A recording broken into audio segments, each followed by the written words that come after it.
तो चलिए आज के वीडियो में हम लोग समरूपता के बारे में समझेंगे, इसका बेसिक समझेंगे, उसके बाद हम लोग इसका प्रमेय पर आएंगे। समरूपता क्या होता है, ये कैसे सिद्ध होता है, ये सब हम लोग बाद में समझेंगे।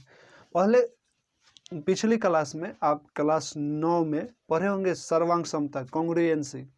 ये क्या होता है, कॉन्ग्रुएंसी होता था कि जब हूबहू सेम टू सेम वही आकृति अगर दूसरा हो तो हम कहते थे जो वो कॉन्ग्रुएंट है, यानी सर्वांगसम है। सर्वांगसम हिंदी वालों के लिए सर्वांग सम यानी सभी अंग समान, तभी हम दो बोलते थे। जैसे यहाँ पे कोई त्रिभुज बनाए, ये और ये, ठीक, अगर दोनों का दो त्रिभुज बना, यहाँ पे लाइट नहीं दिख रहा है,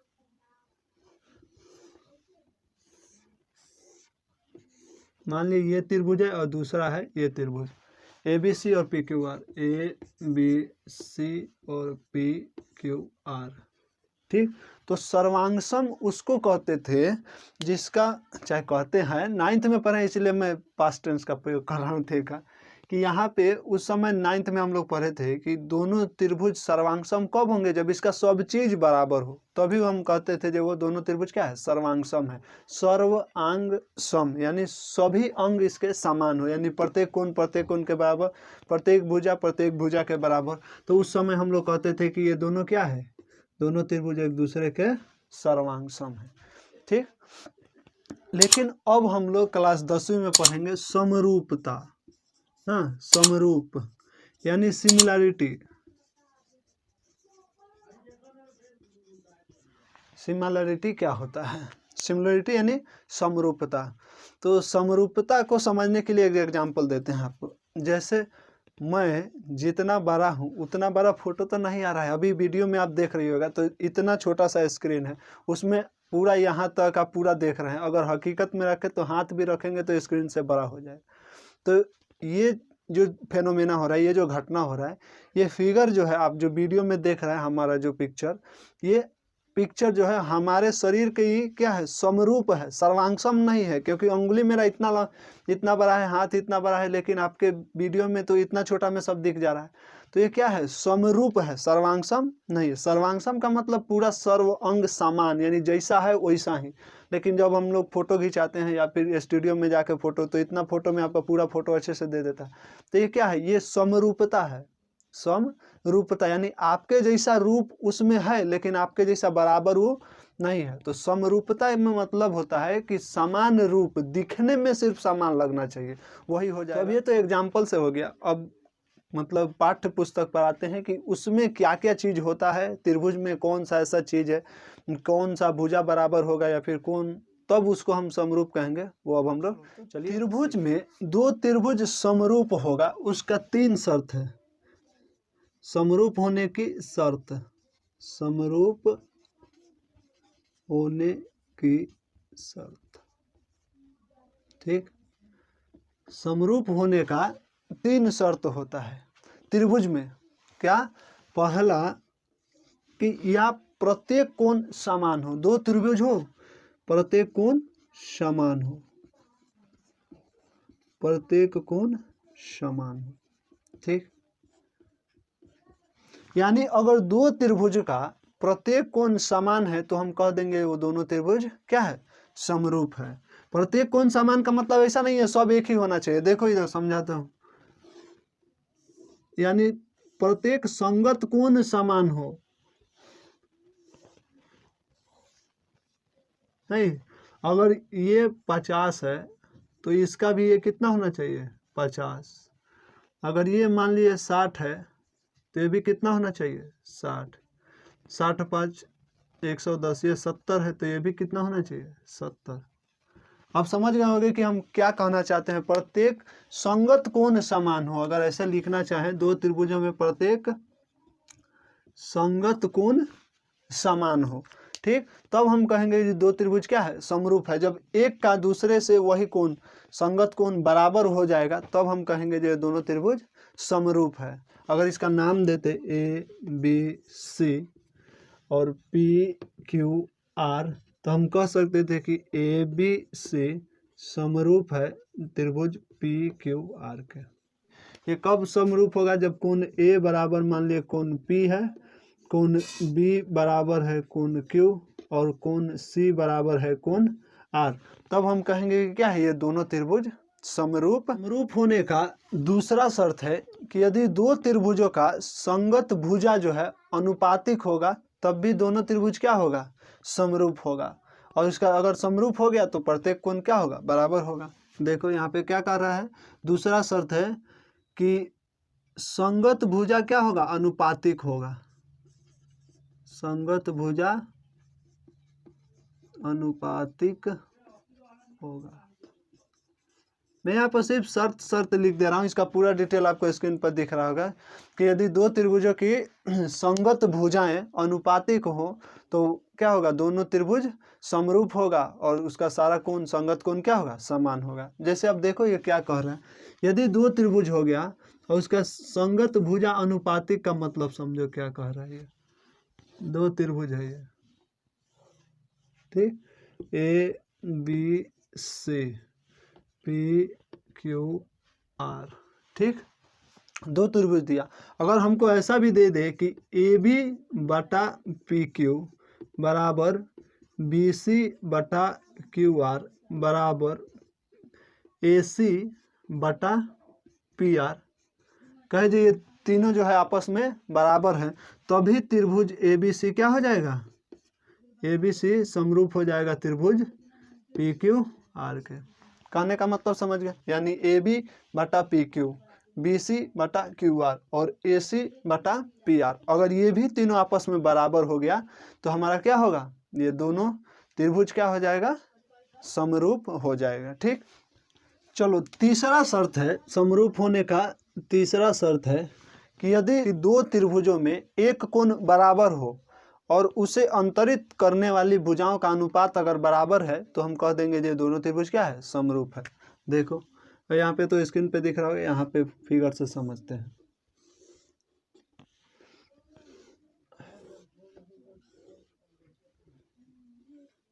ठीक, दो त्रिभुज है, पी क्यू आर ले लिया, यहाँ पे ए बी सी, ठीक, और हमको क्यू बराबर दे दिया है बी। नहीं, दो त्रिभुज समरूप कब होंगे, तीसरा कंडीशन, यदि हमको दे दे ए बी सी, ये पी क्यू आर त्रिभुज पी क्यू आर समरूप त्रिभुज ए बी सी कब होगा, इसका तीसरा कंडीशन देखो, या तो कोण क्यू बराबर कोण बी हो एवं ये कोण को अंतरित करने वाली भुजाओं का अनुपात बराबर हो, यानी पी क्यू बटा क्यू आर बराबर हो ए बी बटा बी सी के, तब हम कह देंगे कि ये दोनों त्रिभुज क्या है, समरूप है। उम्मीद करते हैं कि तीनों कंडीशन आप अच्छे तरीके से समझ गए कि कब त्रिभुज को हम कहेंगे कि ये दोनों त्रिभुज समरूप है। अब इस प्रमेय को देखो, ये प्रमेय कहता है कि यदि किसी समकोण त्रिभुज में समकोण बनाने वाली शीर्ष से कर्ण पर लंब डाला जाए तो इस प्रकार बने दोनों त्रिभुज आपस में समरूप होते हैं तथा बड़े त्रिभुज के भी समरूप होते हैं। देखो ये क्या कह रहा है, कह रहा है कि यदि कोई समकोण त्रिभुज है, यदि कोई समकोण त्रिभुज हो और यहाँ से अगर इस पे आप लंब डाल रहे हैं, सॉरी, यहाँ से इस पर अगर हम लंब डाल दिए तो ये दोनों त्रिभुज तो समरूप होंगे ही होंगे, साथ साथ बड़े वाले त्रिभुज के भी समरूप होंगे। ए बी सी है, यहाँ पे डी है, ठीक, तो हम लोग मान लिया, माना क्या, ए बी सी एक क्या है, समकोण त्रिभुज है, ठीक, समकोण त्रिभुज है और कोण बी से, चाहे शीर्ष बी से, समकोण त्रिभुज है जिसका कोण बी क्या है, 90 डिग्री है, और शीर्ष बी से कर्ण ए सी पर लंब डाला, ठीक, लंब डाला, तो हमको सिद्ध क्या करना है, देखो सिद्ध करना है कि त्रिभुज ए डी बी जो है समरूप होगा त्रिभुज ए बी सी के, या फिर ये छोटा वाला, ये वाला तो हो गया, ये वाला भी समरूप होगा, यानी त्रिभुज बी डी सी समरूप होगा त्रिभुज ए बी सी के, या फिर दोनों बड़े वाले त्रिभुज, इस ये त्रिभुज होगा समरूप बड़े वाले त्रिभुज का ए बी सी का, फिर ये त्रिभुज बड़े वाले का होगा, या फिर दोनों जो हो आपस में क्या होंगे, समरूप होंगे। हमको यही सिद्ध करना है। ए डी बी समरूप होगा त्रिभुज बी डी सी के। ठीक, प्रश्न के अनुसार प्रश्न में क्या बोला था, प्रमेय है, इसको सिद्ध करना है। प्रमेय में कहा था कि यदि किसी समकोण त्रिभुज को समकोण बनाने वाली शीर्ष से कर्ण पर लंब डाला जाए तो इस प्रकार बने दोनों त्रिभुज परस्पर समरूप होते हैं तथा बड़े वाले त्रिभुज से भी समरूप होते हैं। तो उसी तरह हमने मान लिया एबीसी एक त्रिभुज है, तो शीर्ष बी जो है 90 डिग्री, 90 से डी पर लंब डाला, एसी पर डी बिंदु पर, तो हमको सिद्ध करना है ऐसे तीनों त्रिभुज, ये भी इस बड़े वाले त्रिभुज के समरूप है, ये छोटा वाला भी बड़े वाले के समरूप है, और ये दोनों आपस में समरूप है। तो चलिए अब सिद्ध कैसे होगा तो देखते हैं, प्रमाण देखते हैं कैसे होगा। ठीक, तो प्रमाण में हमको सिद्ध करना है ए डी बी और त्रिभुज ए बी सी, त्रिभुज ए डी बी एवं त्रिभुज ए बी सी में। ठीक, अब यहाँ पे जो अभी सीखे हैं हम लोग समरूप होने का तीनों शर्त, या तो हम लोग इस दोनों त्रिभुज के तीनों कोण को बराबर कर दे तो भी हम कह सकते हैं जो ये दोनों समरूप है, या फिर हम लोग क्या करें कि भुजाओं का अनुपात सबका बराबर सिद्ध कर दे तब हम कह सकते हैं ये दोनों त्रिभुज समरूप है, या फिर ये कह सकते हैं कि एक कोण बराबर हो और दोनों बनाने वाली भुजा, उस कोण को अंतरित करने वाली भुजा अगर बराबर हो तब भी हम कह सकते हैं ये दोनों त्रिभुज क्या है, समरूप है। तो अब इसमें देखो क्या मिल रहा है हम लोग को दोनों त्रिभुज से, और इस तरह से देखते हैं जी इसमें क्या समरूप, कौन सा नियम लग के दोनों समरूप होता है। तीनों शर्त में से कोई एक शर्त होगा तभी हम बोल सकते हैं ये दोनों समरूप है। अब पहला देखो ए डी बी और ए डी बी में अर्थात देखो अगर ये 90 है और ये सरल रेखा है तो इधर भी ये कितना होगा, 90 डिग्री होगा। तो ए डी बी में कोण ए डी बी, ठीक, ए डी बी बराबर है कोण ए बी सी के। ठीक, ए डी बी ये 90 और ए बी सी ये 90। ठीक, दोनों बराबर है 90, एक कोण तो 90 डिग्री हम लोगों को सिद्ध हो गया। ठीक, अब ये देखो ए डी बी में ए बी भुजा क्या है, बड़ा और छोटा दोनों में ए बी क्या है, उभयनिष्ठ है, उभयनिष्ठ है, यानी दोनों में है। उभयनिष्ठ है मतलब क्या, इसकी लंबाई से हमको कोई मतलब नहीं, इसमें भी है और इसमें भी है, यानी दोनों में ये बराबर है। ठीक, और देखो ये कोण जो है ए क्या है, कोण ए, कोण कौन सा, ये बी ए डी, कोण बी ए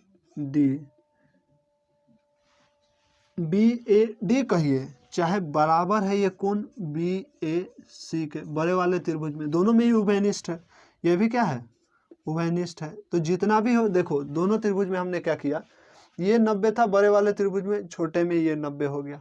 ये भुजा दोनों में उभयनिष्ठ है, चाहे इसका कर्ण हो उसका कुछ भी हो, लेकिन दोनों में है, यानी ये जितना है ये दोनों में भुजा बराबर है, ये कोण बराबर है दोनों में, और ये भुजा बराबर है, और ये कोण भी जो है ये भी कोण बराबर है। तो अगर दो त्रिभुज में दो कोण बराबर होगा तो तीसरा निश्चित रूप से बराबर होगा। अगर दो त्रिभुज में, यहाँ पे देखो इसको समझो, ठीक, यदि दो त्रिभुज में दो कोण बराबर हो, मान लीजिए 60 और ये 60, ठीक, ये 50 और ये 50, दो कोण बराबर हो गया तो तीसरा गारंटेड है जो वो बराबर होगा, क्योंकि तीनों कोणों का योग 180 पूर्णा चाहिए, और ये अगर बाकी दोनों समान है तो जितना भी हो ये भी दोनों क्या होंगे, बराबर ही होंगे। उसी तरह हम ये छोटे वाले में ये वाला कोण 90 डिग्री, बड़े वाले में ये वाला कोण 90 डिग्री, और दूसरा क्या कि छोटे वाले में ये कोण जो है इस छोटे वाले त्रिभुज में भी है और बड़े वाले त्रिभुज में भी ये कोण है। नहीं, इसको अगर हम अलग से बनाएं, देखो इसको दूसरे मार्कर से हम बना के दिखाते हैं, इसको मिटा देते हैं। हम काफ़ी धीरे धीरे आप लोगों को समझा रहे हैं ताकि एक भी कहीं भी कंफ्यूजन ना रहे। वीडियो है, इसको आप जितना बार देखना चाहे देख लेंगे, ठीक। हाँ, लेकिन ये नहीं जहाँ वीडियो में देखे समझ में नहीं आया, आधा बोले आधा नहीं समझाए, ऐसा नहीं होना चाहिए। एक त्रिभुज देखो, ये ABC है, ये त्रिभुज ABC है, और दूसरा त्रिभुज देखो ये वाला है, टेढ़ा हो गया, सॉरी।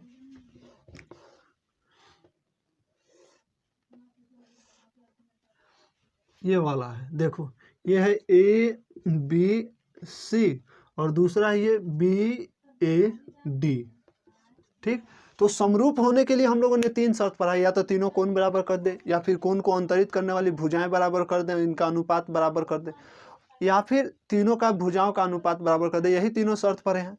तो हम देख रहे हैं कि ये कोण और ये कोण दोनों में बराबर है। देखो इसमें भी A है, यहाँ पे D है, इसी को आगे बढ़ा के इसमें C बना दिया, ठीक। यहाँ पर ना D है, कोई सीधी ये सरल रेखा, यहाँ पे D है, यानी ये कोण दोनों में क्या है, बराबर है।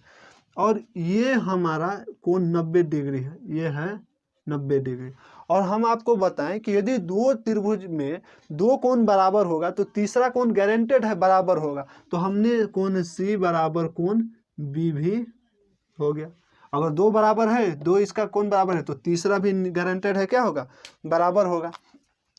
अगर दो कोण बराबर है, एक तो इसमें भुजा भी उभयनिष्ठ है, AB भुजा उभयनिष्ठ है, और अगर दो कोण बराबर है तो तीसरा कोण जो है कोण ABCA बराबर होगा कोण कौन सा, ये ABD, कोण ABD, ठीक। तो इस तीनों कोण बराबर होने से हम लोगों ने सिद्ध कर दिया क्या, कि कोण ADB समरूप होगा त्रिभुज ABC के। अब कैसे हुआ, तो A आ गया समझ में, ये कैसे समरूप हो गया दोनों त्रिभुज, ठीक। अब इसी तरह हम लोग BDC और ABC में आते हैं। कौन से त्रिभुज में, BDC और ABC में। चलो ABC को रहने दो, यहाँ पे BDC को अब लिखते हैं यहाँ पे, तब फिर समझाते हैं आपको कौन सा त्रिभुज में। अब त्रिभुज BDC एवं त्रिभुज ABC में, ठीक। इसमें अब देखो क्या बराबर होता है, BDC एवं ABC, BDC ये वाला त्रिभुज, ये बनाओ, ये 90 दिया है, ये D दिया है, ये B दिया है, और ये C दिया है। इसमें अब देखो, इसमें कोण B बराबर कोण D है, 90 डिग्री है, ठीक। और कोण C जो देखो, छोटे वाले त्रिभुज में भी C है और बड़े वाले त्रिभुज में भी C है। यही ना D आगे जाके B तक जा रहा है, यही यहाँ पे D है तो आगे जाके B तक जा रहा है, यानी कोण C दोनों में क्या है, उभयनिष्ठ है। तो जैसे ये साबित हुआ वैसे ही ये, अगर दो कोण जो है बराबर है तो तीसरा कोण ऑटोमेटिक क्या होगा, बराबर होगा, यानी कोण A बराबर इसका कोण B हो जाएगा, ठीक। देखो इसको दोबारा से मैं लिखूंगा और समझा दूंगा आपको। क्या है, त्रिभुज BDC और ABC में कोण BDC बराबर कोण ABC, क्यों, क्योंकि दोनों दिया है 90 डिग्री, ठीक। और कोण C जो है, कोण C क्या है, उभयनिष्ठ है, उभयनिष्ठ है, ठीक। कोण C हमारा दोनों में क्या है, उभयनिष्ठ है। तो अगर कोण C दोनों में क्या है, उभयनिष्ठ है, ये कोण C इसमें भी है, इसमें भी है। अगर दो कोण बराबर आ गया, यानी D बराबर B आ गया और C उभयनिष्ठ है, यानी जो भी हो दोनों में बराबर है, इसलिए हमारा क्या हो जाएगा, तीसरा कोण ऑटोमेटिक बराबर हो जाएगा। कोण BAC बराबर हो जाएगा कौन सा, DBC, ये तो DBC हो गया। चलो DBC याद आ जाता है कॉलेज वाला दिन। DBC हम लोग कहते थे, DB अगर आप लॉज में रह के पढ़े हुए हैं या फिर हॉस्टल में, तो वहाँ पे DBC का मतलब दाल भात चोखा है, ठीक। मजाक में है, कोई ऐसा मत समझना इसका फुल फॉर्म होता है, बस ऐसे ही। DBC बराबर BAC इसका ये कोण और इसका DBC ये दोनों कोण बराबर होगा। क्यों होगा? क्योंकि अगर किसी भी त्रिभुज में दो कोण बराबर है तो तीसरा कोण इसका तीसरा कोण उसके तीसरे कोण के बराबर होगा ही होगा। तो इस तरह से ये भी हमारा क्या हो गया, त्रिभुज BDC समरूप हो गया त्रिभुज ABC के। क्यों हो गया? ये भी एंगल एंगल एंगल अभी बताए थे। समरूप होने का 3 शर्त बताए थे कि यदि तीनों कोण बराबर हो तो भी समरूप, या फिर तीनों भुजाओं का अनुपात बराबर हो तो भी समरूप, या फिर एक इसका संगत कोण उसके एक संगत कोण के बराबर हो और उसको अंतरित करने वाली भुजाओं का अनुपात बराबर हो तो भी क्या होगा, समरूप होगा। तो अब देखो कि AD भी समरूप हो गया ABC का, फिर ये छोटा वाला भी BDC भी समरूप हो गया ABC का। तो अगर हम ये दोनों को लें 1 और 2 से, ये दोनों हमको तीनों सिद्ध करना था, पहला दूसरा हमने समरूप कर दिया। तो देखो अगर ये वाला त्रिभुज ABC के समरूप, फिर ये वाला त्रिभुज ABC के समरूप, तो अगर दोनों त्रिभुज ABC के समरूप है यानी दोनों आपस में क्या होगा, समरूप होगा। तो इसको हम लोगों को सिद्ध करने का कोई ज़रूरत ही नहीं है। समीकरण 1 एवं 2 से डायरेक्ट यहाँ पे लिख देंगे। समीकरण 1 एवं 2 से क्या हो जाएगा, आपस में भी दोनों समरूप हो जाएंगे, यानी त्रिभुज ADB समरूप हो जाएंगे त्रिभुज किसका, BDC के, त्रिभुज BDC के। ठीक, अब इससे जो है एक इम्पोर्टेंट थिंग आता है, अभी हम आपको बताते हैं। तीनों हम लोगों ने क्या किया, सिद्ध कर दिया। कैसे हुआ आपको उम्मीद करते हैं कि अच्छे से समझ में आ गया होगा। समरूपता का प्रयोग करके एक सवाल बार बार परीक्षाओं में पूछे जाते हैं, वो देखो। हम लोगों ने देखा है ये लंबाई निकालने के लिए बार बार पूछ देता है कि ये यहाँ से अगर कर्ण पे लंब डाला जाए तो इस लंब की लंबाई बताओ। तो इसके लिए सूत्र एक आ जाता है, इसी से देखो कैसे आता है। हम लोगों ने अभी सिद्ध किया कि त्रिभुज ADB समरूप है त्रिभुज BDC के। अगर दोनों त्रिभुज समरूप है तो अभी कहें क्या, ये इसका प्रत्येक कोण क्या होगा, बराबर होगा। और कोण बराबर होगा और क्या होगा, अगर दोनों समरूप है यानी भुजाओं का अनुपात भी क्या होगा, बराबर होगा।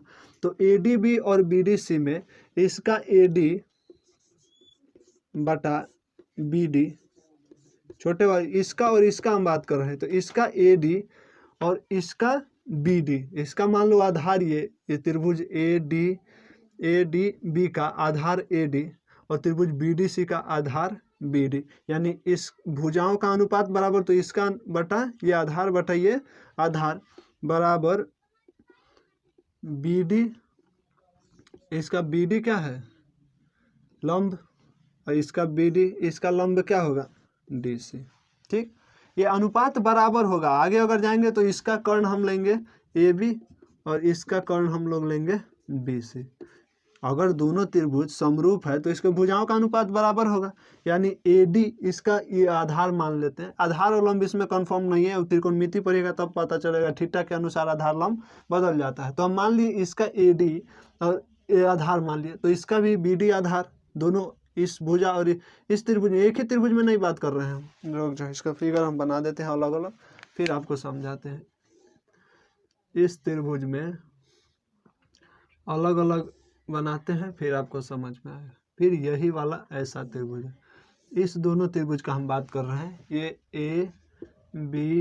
ABD और फिर ये DBC, दोनों अलग अलग त्रिभुज है। ठीक, तो दोनों त्रिभुज में इसका AD, इसका एक भुजा मान लिया ये आधार है, ये 90 डिग्री है, इस पर ये 90 डिग्री है, तो इसका आधार AD और इसका आधार DB। ठीक, भुजाओं का अनुपात बराबर है तो ये बराबर होगा, इसका आधार बटा इसका आधार। फिर इसका लंब हम मान लिए DB और इसका लंब DC, ये दोनों बराबर होगा, यानी BD या फिर DB बटा DC। और इसका कर्ण AB और इसका BC का अनुपात बराबर होगा। अब समझ गए ये कैसे लिख दिए। तो ये तीनों क्या होगा, बराबर होगा। तो ये दोनों से जो है एक बहुत निर्णायक मतलब एक फॉर्मूला आ जाता है। देखो AD, अब क्रॉस मल्टीप्लिकेशन करेंगे, अगर बराबर है तो क्रॉस मल्टीप्लिकेशन कर सकते हैं, तो ये AD इंटू DC बराबर आ जाता है BD इंटू BD। ठीक, यानी BD स्क्वायर बराबर AD इंटू DC।